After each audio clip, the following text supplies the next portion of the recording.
Here we are now on chapter 4. Chapter 4 is dealing with process costing. So let me go ahead and get the screen up. So we've been talking about job order costing, which job order costing is usually for things that are more complicated that are being manufactured, or they're things that um, are basically like a custom order. So, for example, I know one of the things I'm looking at here doing is purchasing a new computer for um, my home to be able to use to do my work that I have to do for the college and everything else that I do. And it basically, the one I'm looking at, it's a refurbished computer. But basically, that would have been a custom order because job, then they would use job order because they got the computer and then they had to put it together if they changed parts in it or added RAM or did whatever, to it, so that then they could resell it. So there's things, so that would be a job order. A car would be job order. Um, a restaurant meal would be job order.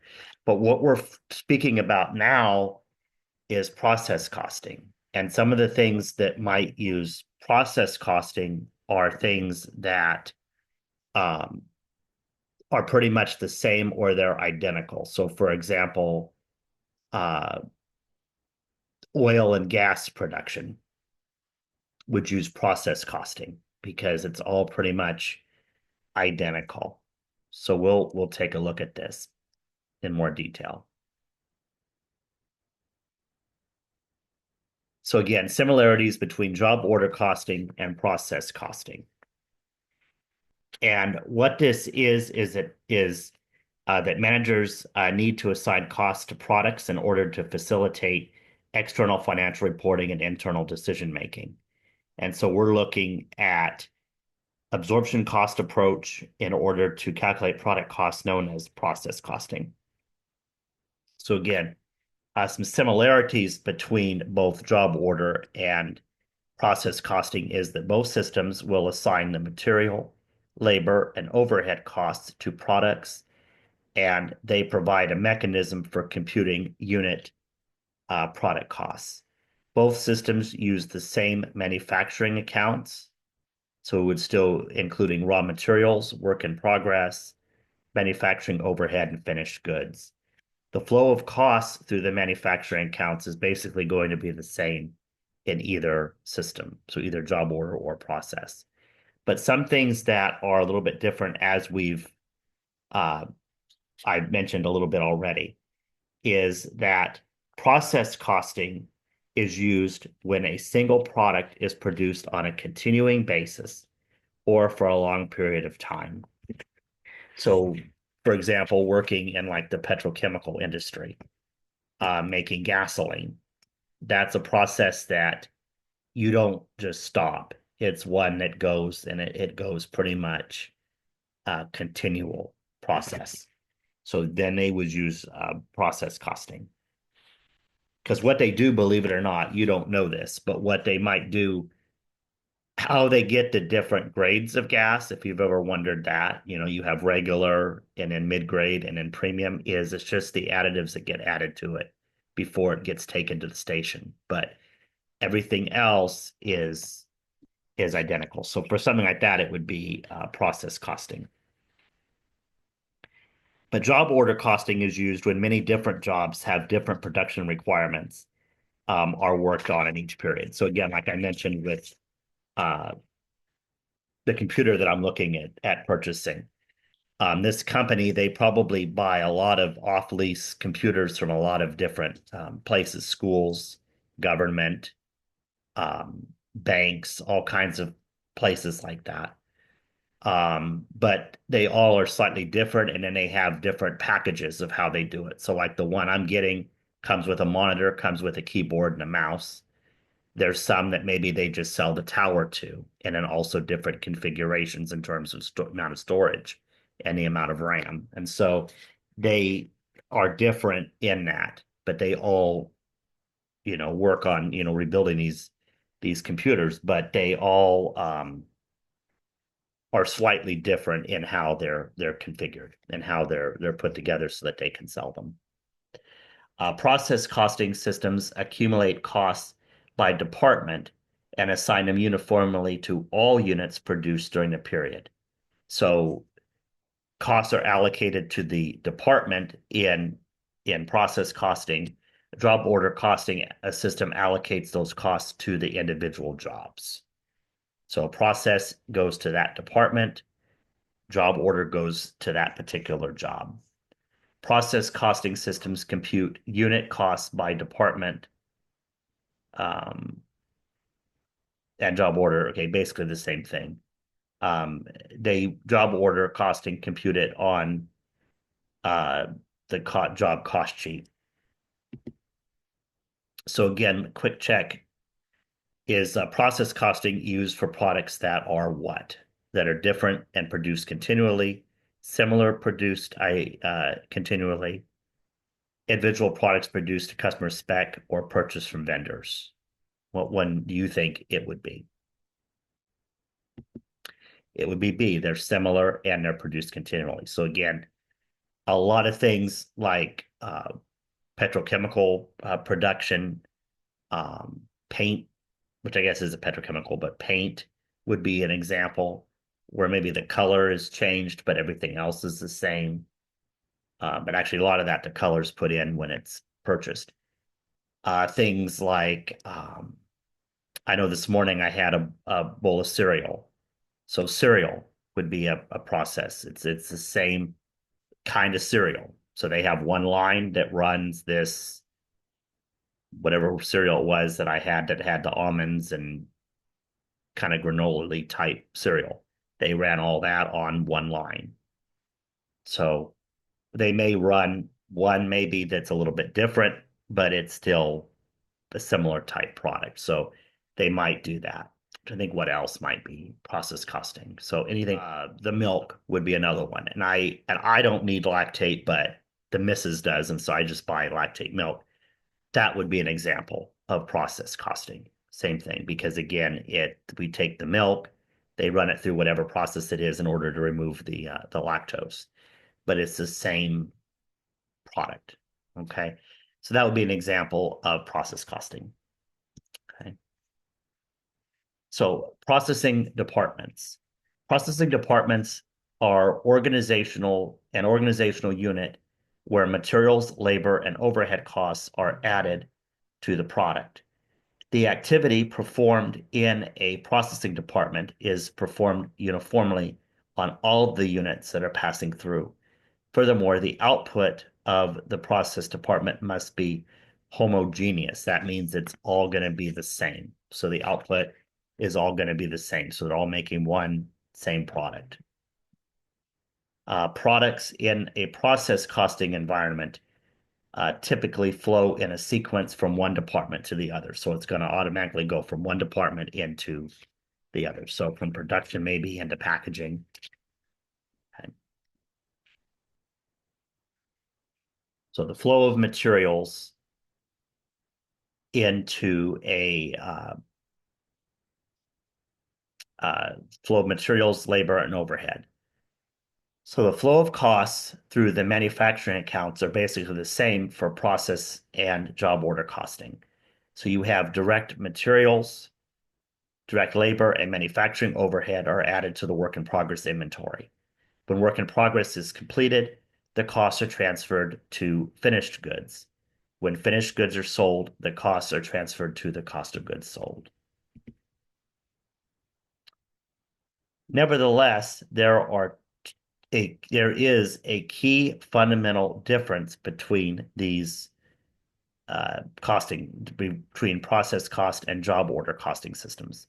Job order costing systems trace and apply manufacturing costs to jobs, like we've already mentioned. So one work in progress account is often used to accumulate costs for all jobs. The individual job cost sheets serve as a subsidiary ledger. But in process costing, the systems trace and apply manufacturing costs to departments. A separate work in progress account is maintained for each processing department. A separate work in progress account is maintained for each processing department. Material, labor, and overhead costs transferred from one department's work in progress account to another work in progress account are called transferred in costs.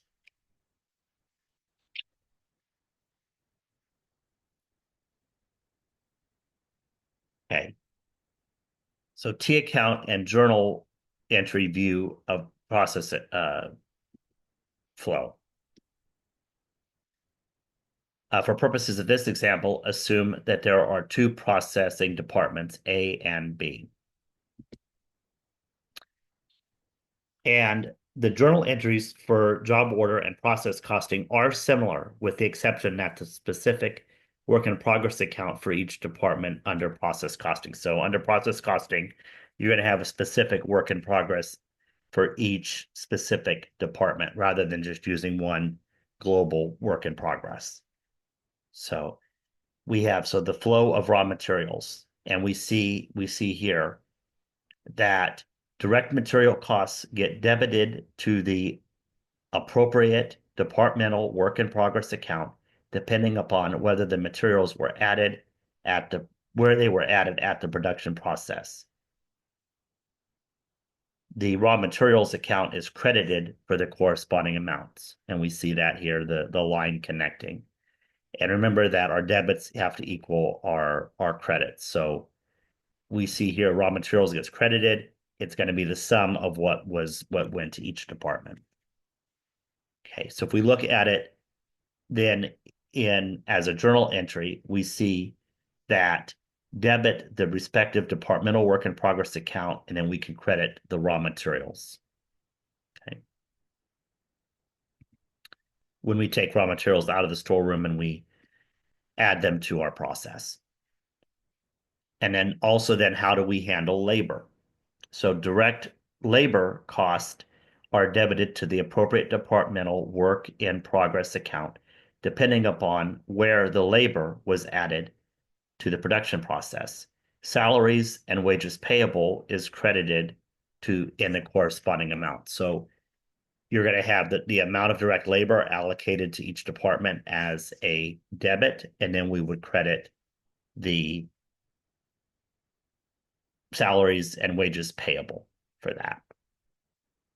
And then we see here as in journal entry form that we would debit the respective departmental work in progress accounts, and then we would credit wages and salaries payable. It goes to wages and salaries payable because at this point we haven't paid it yet. We're going to do that. So it creates the liability, and then we'll pay it at a later point in time. And then finally, for overhead. So for overhead, you're going to have manufacturing overhead costs get debited to their respective departmental work in progress accounts. So you have overhead. Okay. Manufacturing overhead is credited by the corresponding amount. Predetermined overhead rates are usually used to apply overhead to the departments.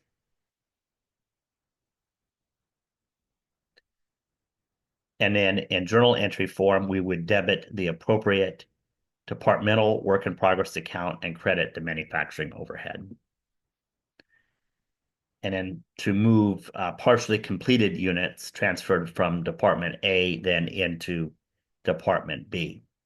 The cost of direct material, direct labor, and manufacturing overhead assigned to partially completed units from Unit A is debited to Department B and then credited to Department A.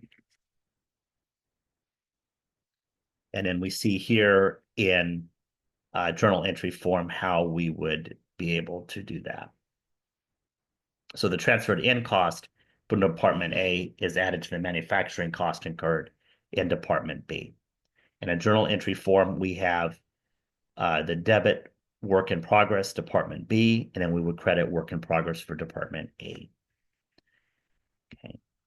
And then the flow of manufacturing costs from the final processing department to finished goods, we would debit our finished goods and credit work in progress, Department B, for the amount of the cost of goods manufactured. In a journal entry form, we would debit finished goods and a credit work in progress Department B. And then the flow of finished goods for manufacturing costs to cost of goods sold in T account form, we would debit cost of goods sold and credit finished goods. And then in journal entry form, we would debit cost of goods sold and we would credit finished goods for the amount once. And this is when we finally transfer the item from our inventory then into actually selling it to our end customer. All right. So process costing computations, three key concepts. So the first portion, the first key concept is that equivalent units, they can be calculated in two ways. The FIFO method, which we will talk about in the appendix, the weighted average method that we're going to discuss now. So we'll talk about weighted average now, and then for the appendix, we'll go over the FIFO method, first in, first out. But right now, we're going to talk about weighted average. So characteristics of the weighted average method. This method makes no distinction between work done in the prior and current period. It blends together units and costs from the prior and current period.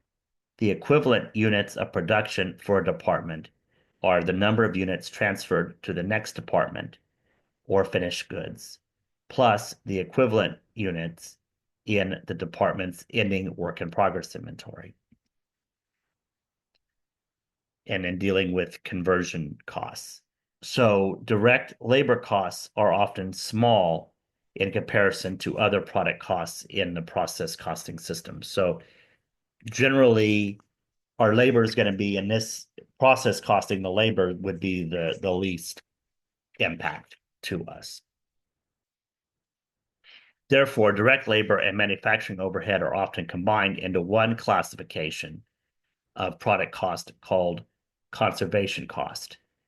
And the example combines these costs.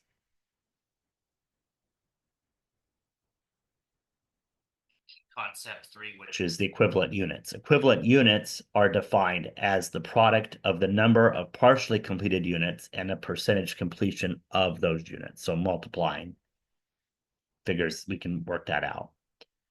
Equivalent units need to be calculated because a department usually has some partially completed units in its beginning and ending inventories. So they start out with partially completed, and then at the end, they might have some that are partially completed. These partially completed units complicate the determination of a department's output for a given period and the unit cost that should be assigned to the output.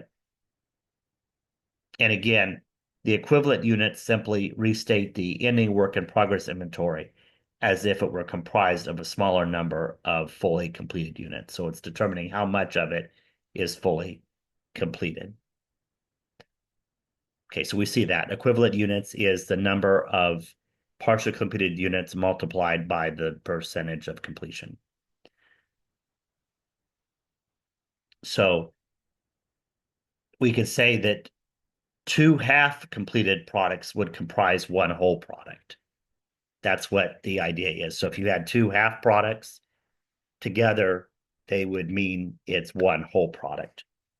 If we had 10,000 units that were only 70% complete, that would be the equivalent of 70,000 units.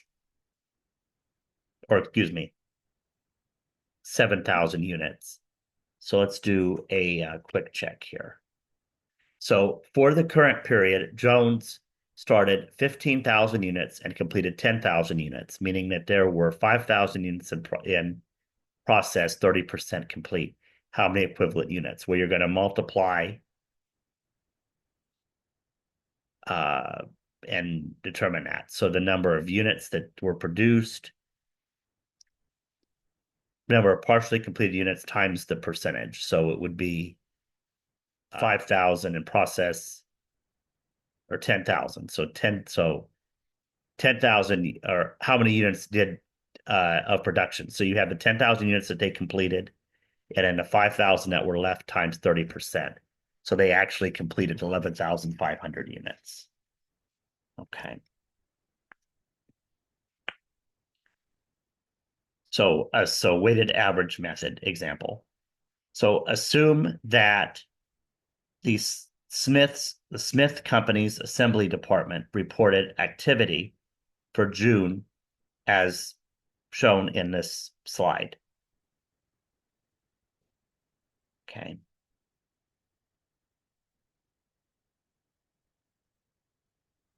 The first component of the calculation of the equivalent units is to identify the units completed and transferred out of the department in June, 5,400 units of material and conversion. Next is to identify the equivalent units of production in ending work in progress with respect to materials for the month, 540 units,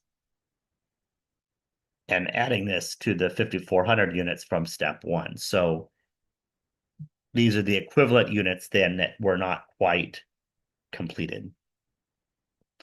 The third component is to identify equivalent use production in ending work in progress inventory with respect to conversion for the month, 270 units, and adding those in. So it's the units that were at different stages of production. So the first one is the ending work in progress. The other one is respect to conversion. So we can do that. Now, it's also, there will likely be differences in the equivalent unit calculation between materials and conversion costs, as materials are usually added at the beginning of the process, whereas conversion costs usually are added during the period. So you might add materials to the process, but they are not, nothing is actually done with it until later on. Okay. So the equivalent units of production equals the units completed and transferred out, which was the 5,400 units, plus the equivalent units remaining in a work in progress. So 540 for materials. So we had materials to do 540. And then we had 270 units then that actually had labor done to them. Okay. A different visual depiction of the equivalent units calculation for materials is shown on this slide. So this is just another way that we can look at that. And then a different visual representation for conversion is shown here. Okay, the treatment of beginning inventory under the weighted, okay, often puzzle students, since work done in the prior period is included in the equivalent units. This is called the weighted average method precisely because it averages together beginning inventory and work performed in the current period. Costs and units are treated consistently. Both the equivalent units and the costs that go into the unit cost calculations under the weighted average method include amounts already in a beginning inventory. Okay, so now computing the cost per equivalent unit, the weighted average method. So trying to figure out the cost per unit now. So assume the following additional facts with respect to Smith Company's assembly department. And a formula for computing the cost per equivalent unit is as shown. So the cost per equivalent unit is calculated by determining the cost of beginning work in progress inventory plus the cost that was added during the period, and taking that sum and dividing that over the equivalent units of production. So the numerators for Smith Company, 124,740 for materials and 85,050 for conversion are computed as shown.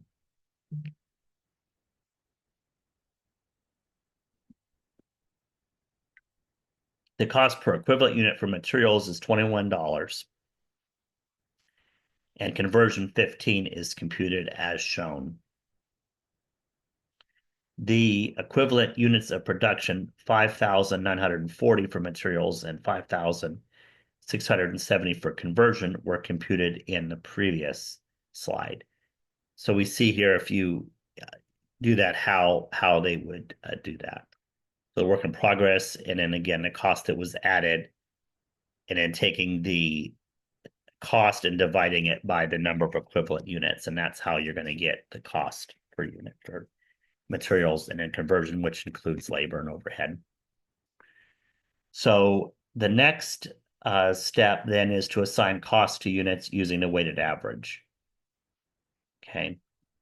So computing the cost of ending work in progress inventory. The first component of the calculation is to record the equivalent units of production is ending work in progress inventory. So 540 units of materials and 270 of conversion. And then the second component of the calculation is to record the cost per equivalent unit, which is $21.15. And we did that in the previous step. So if we multiply that out, we're going to get the cost of ending inventory. So the third component of the calculation is to compute the cost of ending work in progress inventory. So in this example, it would be 11,340 for materials, 4,050 for conversion, and 15,390 for the total. And then the next thing we need to do is to compute the cost of unit transferred out. The first component of the calculation is to record the units transferred out to the next department, 5,400 units of materials and conversion. The second component of the calculation is to record the cost per equivalent unit, 21 for materials, 21 for labor or conversion. So then the third component of the calculation is to compute the cost of units transferred out. So again, if you multiply 5,400 by 21, you're going to get $21. You're going to get 113,400 for materials, 81,000 for conversion, which is 194,400 in total. And then preparing a cost reconciliation report using the weighted average method. So computing the cost to be accounted for. The first component of the calculation is to record the cost of the beginning work in progress, as we looked at back on slide 43, which was 10,039.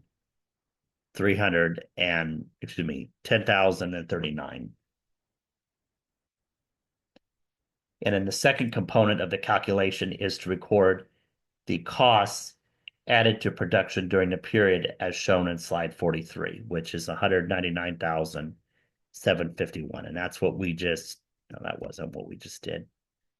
So the third component then is to sum those two costs, which comes out to 209,790. And so computing the cost accounted for. The first component in the calculation is to record the previous computed cost of ending work in progress inventory, which is 15,390. The second component of the calculation is to record the previously computed cost of units transferred out, which is 194,400. The third component is to sum those two costs together, which gives you the total cost accounted for of 209,790. Notice the two totals agree, indicating that all costs have been accounted for.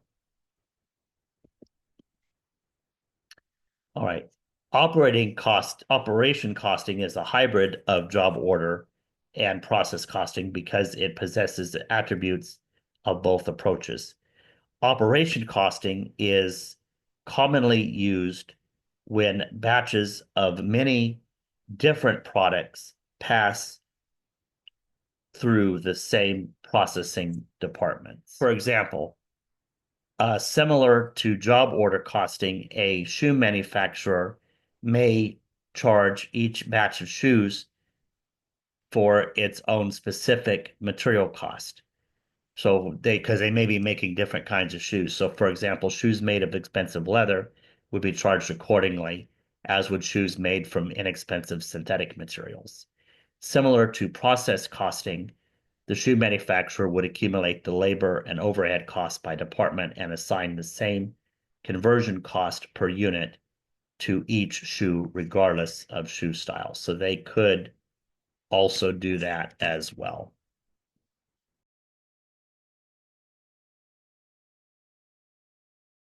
Now we're going to go ahead and take a look at Appendix 4A, which is looking specifically at the FIFO method. All right, so let me go ahead and share the screen with you. So the FIFO method versus the weighted average method. So remember that the FIFO method is generally considered to be more accurate than the weighted average method, but it also is more complex. So that's something you're going to have to weigh in practice, is you're going to have to weigh that yes, FIFO is more accurate, but it is going to be more complicated, is going to take more time and resources in order to be able to calculate it.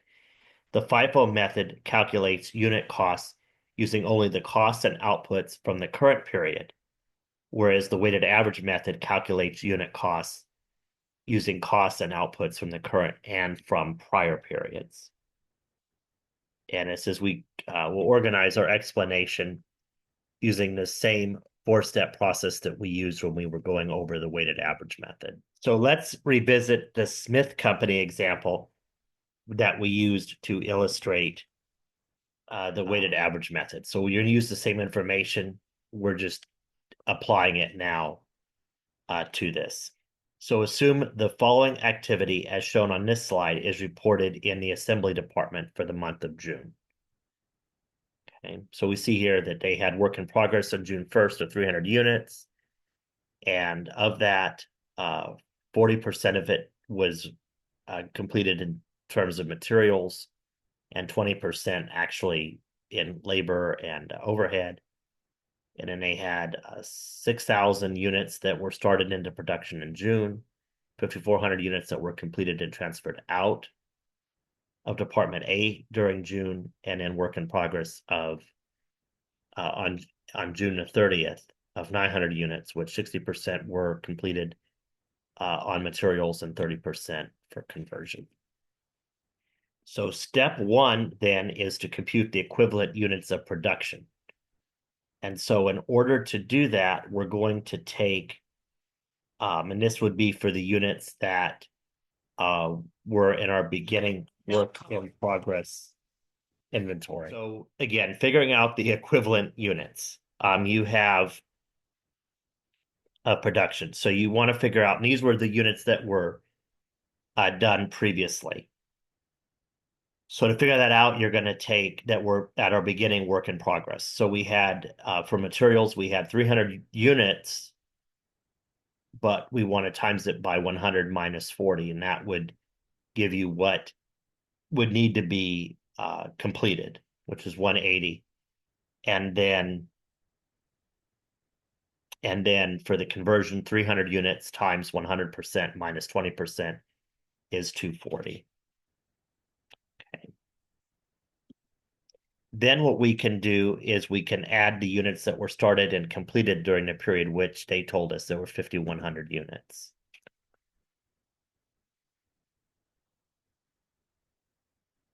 And then what we can do next is to add the equivalent units that were in our ending work in progress inventory.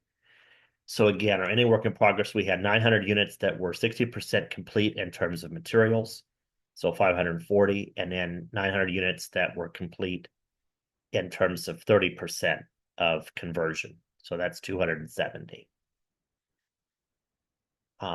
This calculation results in 5,820 units that are completed in terms of materials, and 5,610 equivalent units that were completed in terms of conversion.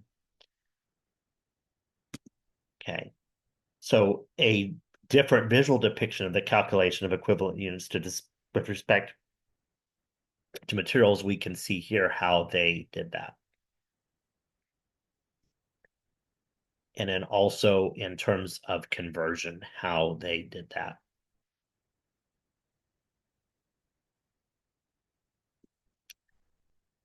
Okay, so comparing equivalent units of production under the weighted average in FIFO. Now, the FIFO method removes the equivalent units that were already in beginning inventory from the equivalent units as defined using the weighted average method.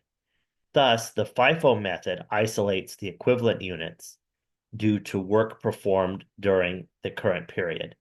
This could be illustrated using the Smith Company example as follows. So the equivalent units of production for materials under weighted average method was 5,940 units minus the equivalent units of materials needed to complete the beginning inventory, which was 120 units, equals the equivalent units under FIFO method of 5,820.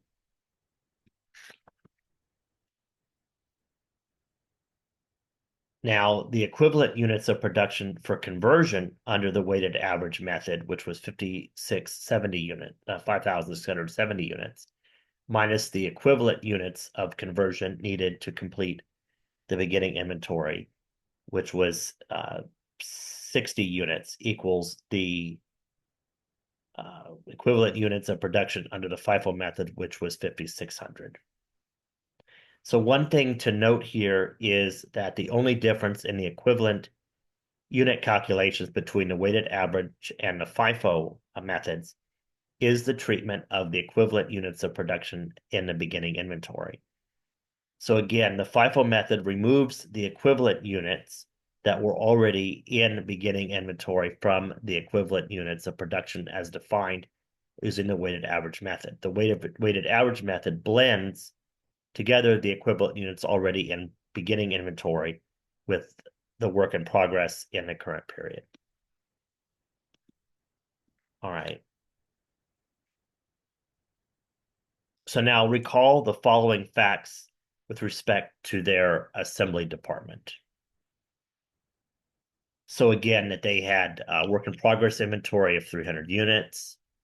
They had, and this is in terms of materials. So 40% of materials complete was 6,119. And then in conversion, 20% complete was 3,920. They had started 6,000 units during June. They had completed 5,400 units.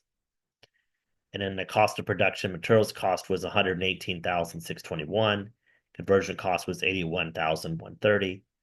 And the ending work in progress inventory was 900 units. And those were completed 60% with respect to material and 30% with respect to conversion. And the formula for computing the cost per equivalent units is going to be the equivalent units to complete beginning work in progress inventory plus the units that were started and completed during the period plus the equivalent units in ending work in progress inventory. And so that would come out then with the units that were units in the beginning and then equivalent, and then they're telling you here equivalent units, what that is. But that would tell you the equivalent units of production. Or you could do it, you could do the equivalent units of production to calculate that. You could use the units that were transferred out plus the equivalent units in the ending work in progress inventory minus the units in a beginning work in progress inventory to get you the equivalent units of production.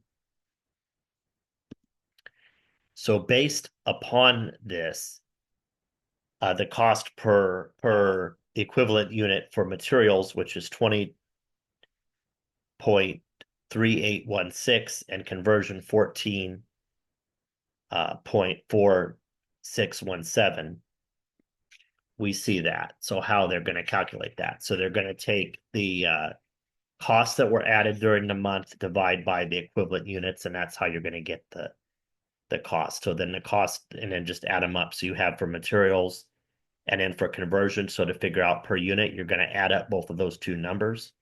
And so in this example, it's going to come out to basically $34.84. Okay, so now we're looking at computing the cost of ending work in progress inventory. So the first component of the computation is to record the equivalent units in the ending work in progress inventory.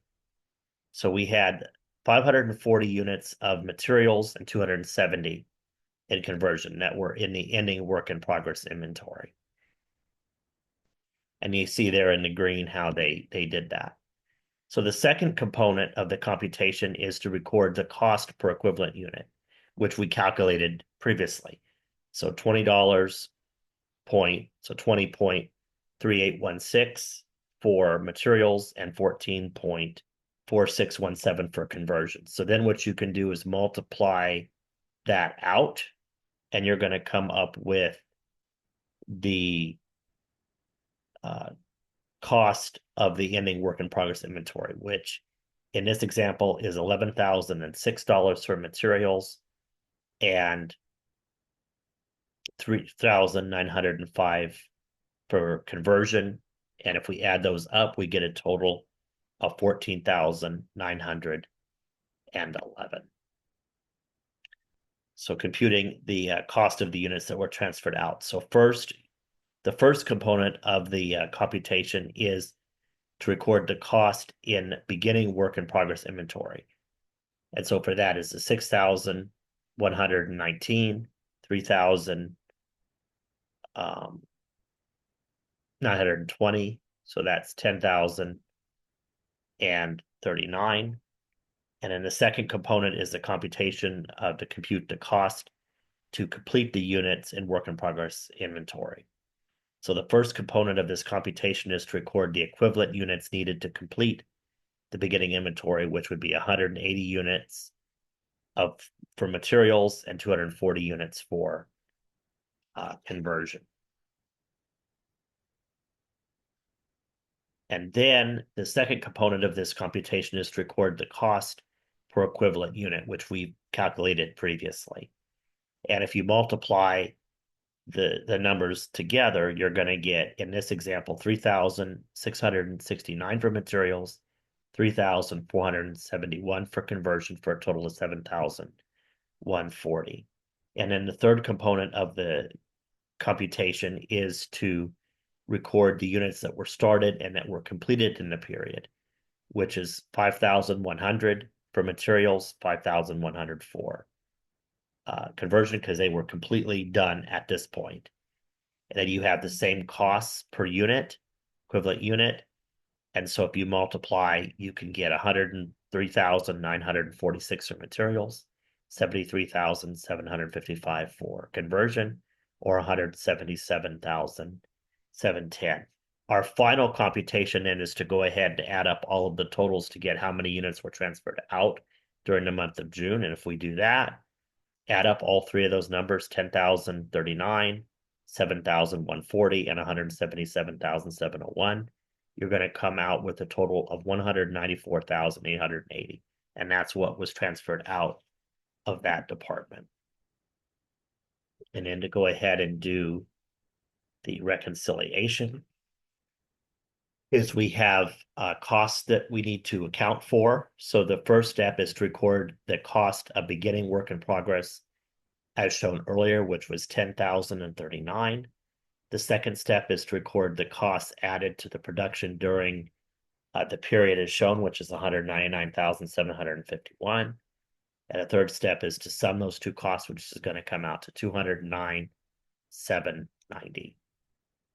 And then computing the cost accounted for, the first step is to record the ending. So that we did previous was the beginning work in progress. Now we're doing the ending work in progress inventory of excuse me, of 14,911. Second step is to record the cost of units that were transferred out, 194,880. So again, the third step is to sum those two numbers. You're going to come out with 209,791.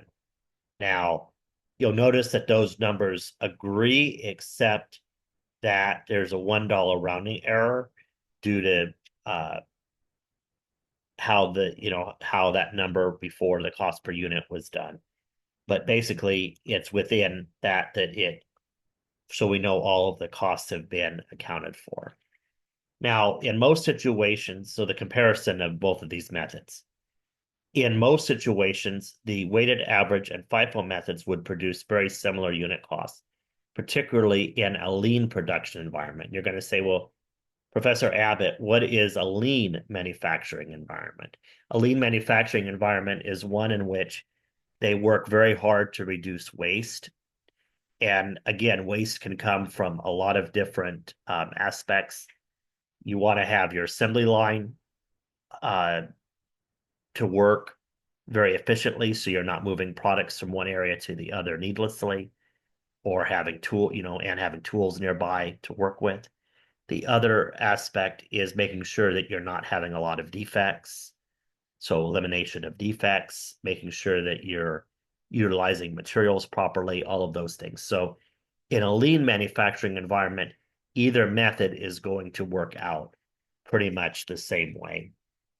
Now, from a cost control standpoint, the FIFO method is superior to weighted average because it does not mix costs from the current period with the costs from the prior period. So weighted average uses costs from a prior period, whereas FIFO only is within the current period. So just something to keep in mind. FIFO is going to be better from a cost control standpoint because you're able to only utilize those costs that are within that particular time period and keeping your time periods together.